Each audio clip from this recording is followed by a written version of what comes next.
Hey everyone, new angle today. We'll see how it works. So this is chapter 37, The Rise and Fall of Stocks. Money stocks, not punishment stocks.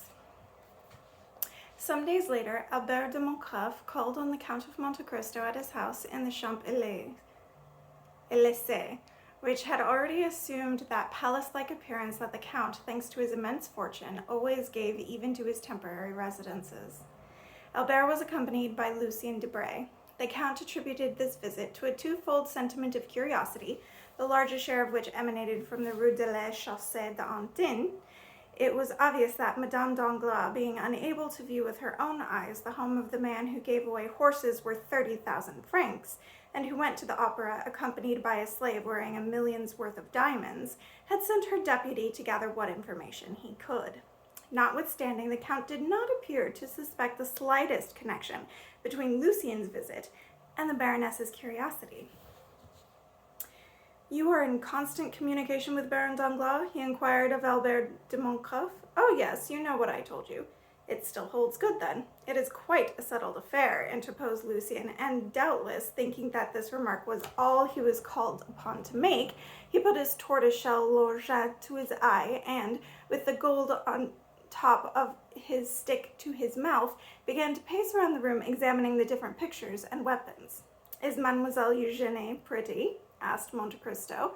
"I seem to remember that is her name." "Very pretty, or rather beautiful," replied Albert, "but it is a beauty I do not appreciate. I am an undeserving fellow. Mademoiselle Danglars is too rich for me. Her riches frighten me." "That's a fine reason to give," said Monte Cristo. "Are you not rich yourself?"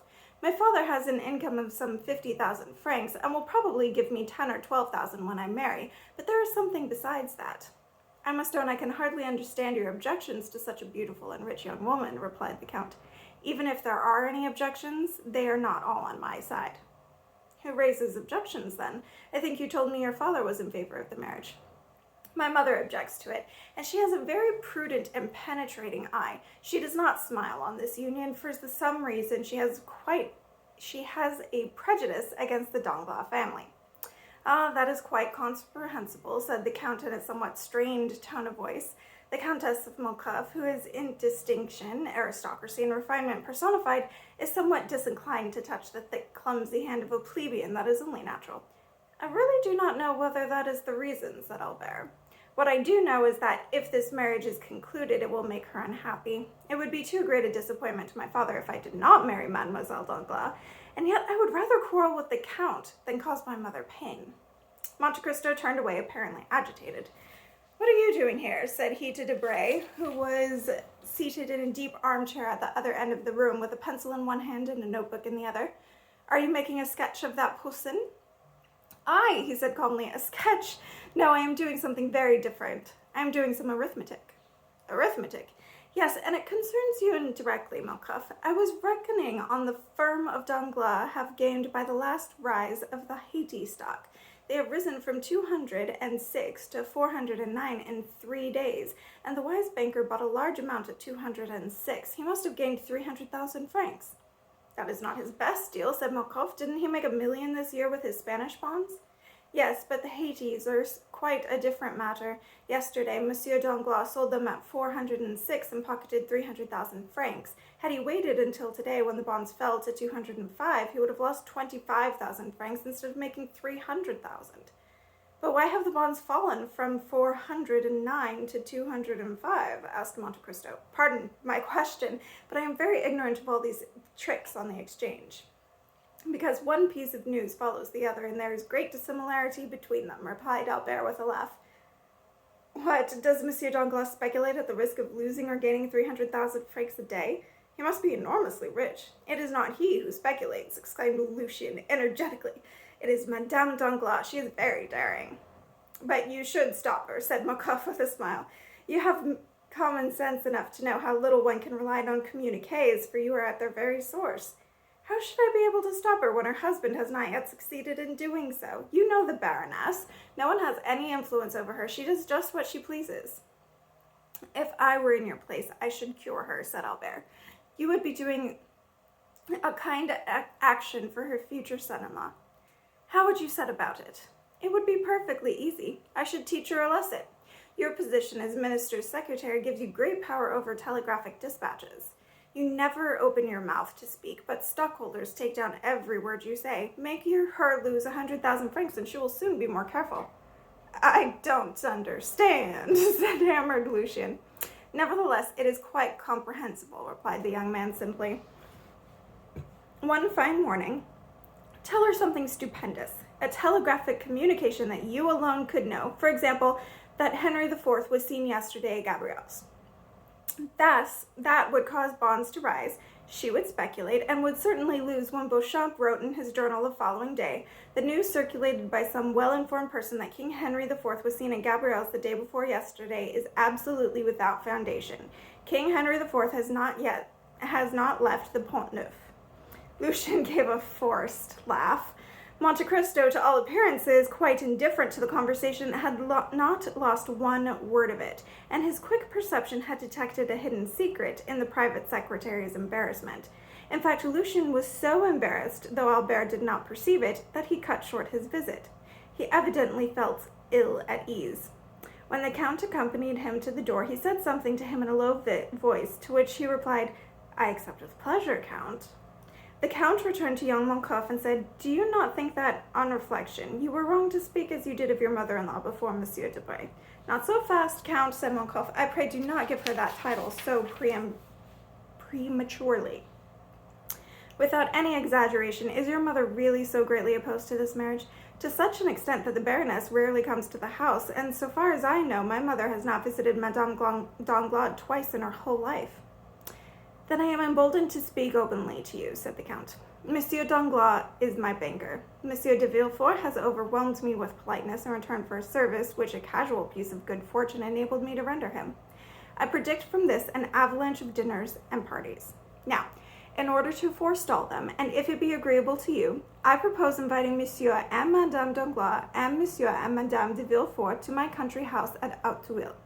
If I were to invite you and the Count and Countess of Moncouf to this dinner, it would give it the air of matrimonial rendezvous, or at least Madame de Moncouf would look upon it in that light, especially if Baron Danglars did me the honor of bringing his daughter. In that case, I should incur your mother's displeasure, and that I do not wish. On the contrary, pray tell her this whenever the occasion arises. I desire to occupy a prominent place in her esteem." "I thank you sincerely for having been so candid with me, Count, and I gratefully accept the exclusion you promise. You say you desire my mother's good opinion of you. I assure you it is already yours to a very large extent." "Do you think so?" said Monte Cristo interestedly. "I am sure of it. We talked of you for an hour after you left us the other day. But to return to what we were saying, if my mother knew of this consideration on your part, and I will venture to tell her, I am sure she would be most grateful to you. It is true that my father will be equally furious." The Count laughed. "But I think your father would not be the only angry one," he said to Moncouf. "Monsieur and Madame Danglars will think me a very ill-mannered person. They know that I am in intimate footing with you, and that you are in fact one of my oldest Paris acquaintances, yet they will not find you at my house. They will certainly ask me why I did not invite you. Be sure to provide yourself with some prior engagement with a semblance of probability, and communicate the fact to me in writing. You know that with bankers nothing but a written document is valid." "I will do better than that," said Albert. "My mother is anxious to go to the seaside. For which day is your dinner fixed?" "Saturday." "This is Tuesday. Well, we will leave tomorrow evening, and the day after we shall be at Tréport. Do you know, Count, you have a charming way of setting people at their ease." "Indeed, you give me credit far more than I deserve. I only wish to do what would be agreeable to you." "That is settled, then. Now, will you show yourself a true friend and come and dine with me? We shall be a small party, only yourself, my mother, and I. You have scarcely seen my mother. You will have an opportunity of making her closer acquaintance. She is a remarkable woman, and I only regret there does not exist another about 20 years younger like her.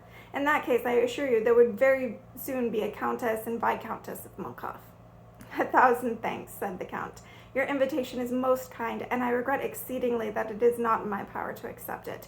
I am not so free as you suppose. On the contrary, I have the most important engagement." "Take care! You showed me just now how one could credibly refuse an unwelcome invitation. I require proofs. I am not a banker like Monsieur Danglars, but I assure you I am as incredulous as he." "I will give you a proof," said the Count as he rang the bell. "Humph," said Moncouf. This is the second time you have refused to dine with my mother. It is evidently done deliberately. Monte Cristo stated. You do not mean that, said he. Besides, here comes my proof. Baptism entered and remained standing at the door. Baptism, said the Count, what did I tell you this morning when I called you into my study? To close the door against visitors as soon as the clock struck 5, replied the valet. What then? You further told me to admit no one but Major Bartolomeo Cavalcanti and his son. You hear, Major Cavalcanti, a man who ranks amongst the most ancient nobility of Italy, whose name Dante has celebrated in the 10th canto of the Inferno. You remember it, don't you? Then there is his son, a charming young man of about your own age, Viscount, and bearing the same title as yourself, who is making his debut into Paris society aided by his father's millions. The Major will bring his son, the Contino, as we say in Italy, with him this evening. He wishes to confide him to my care. If he prove himself worthy of it, I will do what I can for him. You will assist me, will you not? Most certainly. This Major Cavalcanti is an old friend of yours? By no means. I met him several times at Florence, Bologna, and Lucca. He has now communicated to me that he has arrived here. I shall give him a good dinner. He will confide his son to my care. I shall promise to watch over him. I shall let him follow in whatever path his folly may lead him, and then I shall have done my part. Splendid. I see you are a valuable mentor, said Albert. Goodbye. We shall be back on Sunday. By the way, I have received news of France. Have you? Is he enjoying himself in Italy? I believe so, and he greatly regrets your absence. He says you were the son of Rome, and that without you all appears dark and cloudy. I am not sure that he does not go so far as to say that it rains. He is a charming young man, said Monte Cristo, and I have always felt a lively interest in him. He is the son of General d'Epinay, I think. Yes, he is.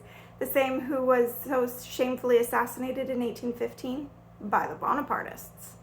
That's it. Really, I like him extremely. Is there no matrimonial engagement contemplated for him too? Yes, he is to marry Mademoiselle de Villefort. Indeed. And you know I am to marry Mademoiselle Danglars, said Albert, laughing. You smile. Why? I smile because there seems to be as much sympathy for that marriage as there is for my own. But really, my dear Count, we are talking as much of women as they do of us. It is unpardonable. Albert rose. Give my compliments to your illustrious visitor, Cavalcanti, he had continued, and if by any chance he should be desirous of finding a wife for his son who is very rich, of very noble birth on her mother's side, and a baroness in right of her father, I will help you to find one. And with a laugh, Albert departed. On to the next adventure. I'll see you next time.